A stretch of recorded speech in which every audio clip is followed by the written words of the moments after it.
এই মুহূর্তে সবথেকে বড় খবর, দিলীপ ঘোষের বিরুদ্ধে এবার বড় পদক্ষেপ বিজেপির। আর চুপ নয়, এবার বঙ্গ বিজেপির নেতারা একজোট হলেন দিলীপ ঘোষের বিরুদ্ধে এবং দিলীপ ঘোষের যাতে শাস্তি হয় সেই জন্য এবার ব্যবস্থা নিলেন তারা। গত বুধবার মমতা বন্দ্যোপাধ্যায়ের সঙ্গে দিলীপ ঘোষ সাক্ষাৎ করায় দলের অন্দরে চরম ক্ষোভ জন্মায়।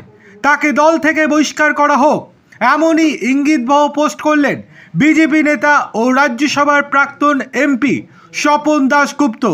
এক্স হ্যান্ডেলে তিনি লিখেছেন, একজন প্রাক্তন রাজ্য সভাপতির বিশ্বাসঘাতকতায় বাংলায় বিজেপি নিচুতলার কর্মীদের মধ্যে যে ক্ষোভ দেখা দিয়েছে তা জাতীয় নেতৃত্ব উপেক্ষা করতে পারে না। ওনাকে দল কিছু বলুক নয়তো পদক্ষেপ নিক, কিন্তু এখানেই শেষ নয়। দলের বিরোধী দলনেতা শুভেন্দু অধিকারী মহাশয় এবার সুনীল বনসাল অর্থাৎ কেন্দ্রীয় নেতা সুনীল বনসাল এবং সর্বভারতীয় সভাপতি জেপি নাড্ডাকে সরাসরি ইমেল মারফত চিঠি পাঠিয়েছেন।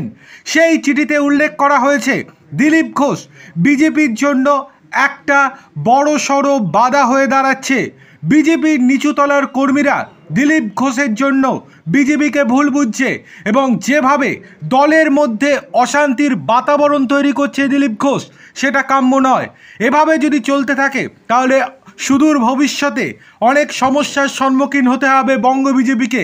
সেই জন্য প্রতিকার স্বরূপ দিলীপ ঘোষকে সাসপেন্ড এবং দল থেকে যাতে বহিষ্কার করা হয় তারই অনুরোধ জানিয়েছেন রাজ্য বিরোধী দলনেতা শুভেন্দু অধিকারী মহাশয়।